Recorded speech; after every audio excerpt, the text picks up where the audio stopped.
Okay, in this video, we're going to do hypothesis testing in the much more realistic setting where we don't know the SD of the population.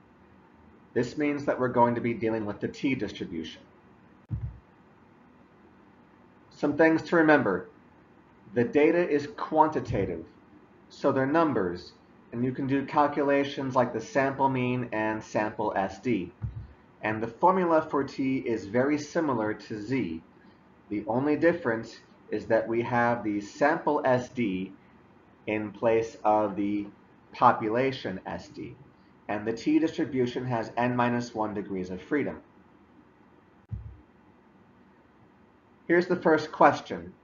We are testing oranges, and we want to know if their mean weight is greater than 200. So we are going to assume that the mean is equal to 200 as the null hypothesis. And we will only reject if the sample mean is too large, so this is a one-tailed right-tail hypothesis. Our sample size is 28, so we have 27 degrees of freedom.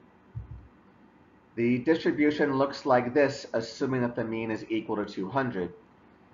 In order to find the 5% critical value, there is some number k such that the area in the right tail beyond k is equal to 0.05. Going to the t-table, we look up a tail area of 0.05 for 27 degrees of freedom. The corresponding t-value is 1.703. So here is the formula for t, and we set it equal to 1.703.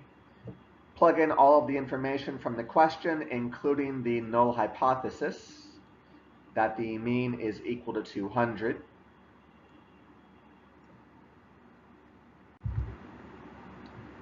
Solving for k, we get a critical value of 201.126.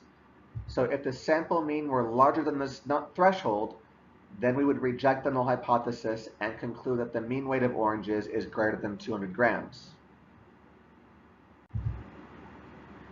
Same question. What if the sample mean is equal to 201.5? First of all, this is beyond the critical value that we just found, so we already know it's going to reject the null hypothesis. But I want to find the p-value. Remember that p-value is the probability of getting a result as or more extreme than our sample mean. So it's the area in the right tail beyond 201.5. Create t by subtracting the mean dividing by the SD. We get t greater than 2.268. Let's look at the t-table.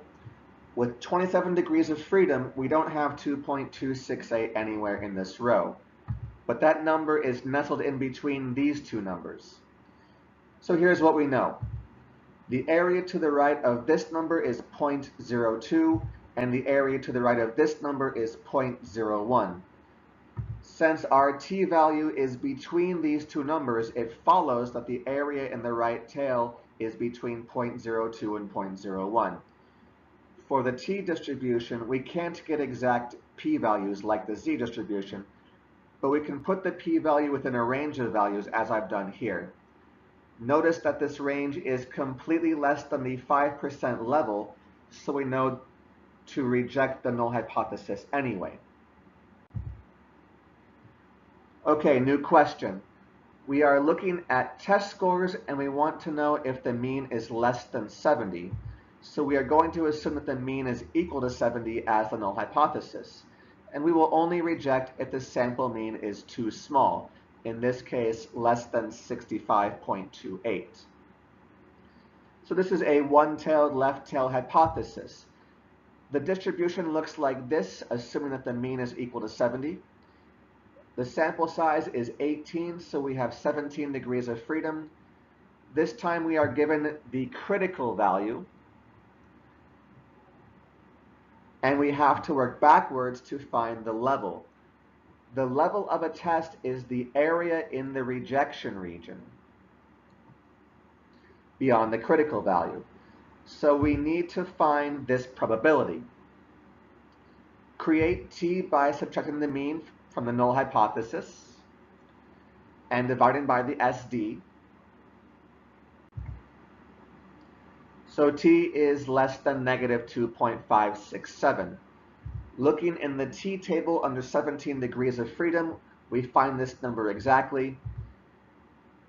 The t table shows that this tail area is 0.01, and so that is the level of this test.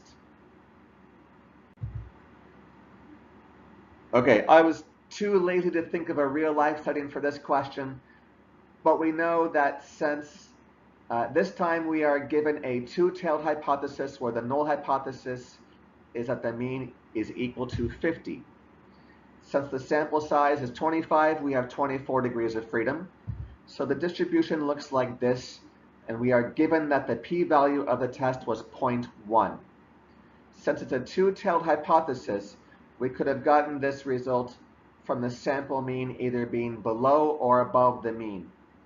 Since the t distribution is symmetric, both possible answers are equally far from the center of the distribution. This also means that the area in one tail is 0.05, since the p-value 0.1 is the area in both tails combined. Looking at the t table with 24 degrees of freedom and 0.05 tail area, we see that t is 1.711. And actually, t could be plus or minus 1.711 because it could be above or below the mean. So we're going to find the larger answer first by setting the formula for t equal to 1.711. Plug in all of the information from the previous slide, including the null hypothesis that the mean is equal to 50, and solve for b. To find the other answer, you could set the formula for t equal to negative 1.711, or you could use symmetry and find the number that is an equal distance below the mean, and that's what I've done here.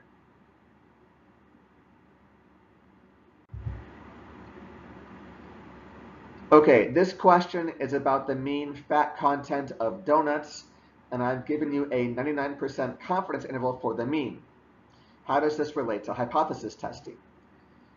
The relationship is actually very simple. You just need to check whether or not the null hypothesis is within the confidence interval. If it's outside the interval, then reject.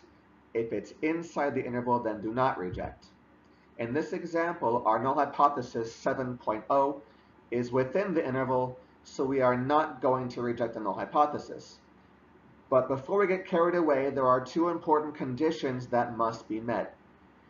First, the hypothesis must be two-tailed. Think about it this way. The confidence interval has an upper and lower bound, so it matches up with the upper and lower critical values of a two-tailed hypothesis. Second, the level of the test must be 100% minus the confidence level. Since this confidence level is 99%, we must have 1% level for the hypothesis test. We can't have any unaccounted for probabilities, so they must add up to 100%. But if these two conditions are met, then the result of the hypothesis test is as simple as checking to see if the null hypothesis is within the confidence interval. Okay, you now have 3 questions to do on your own. Good luck with that, and check out the next video.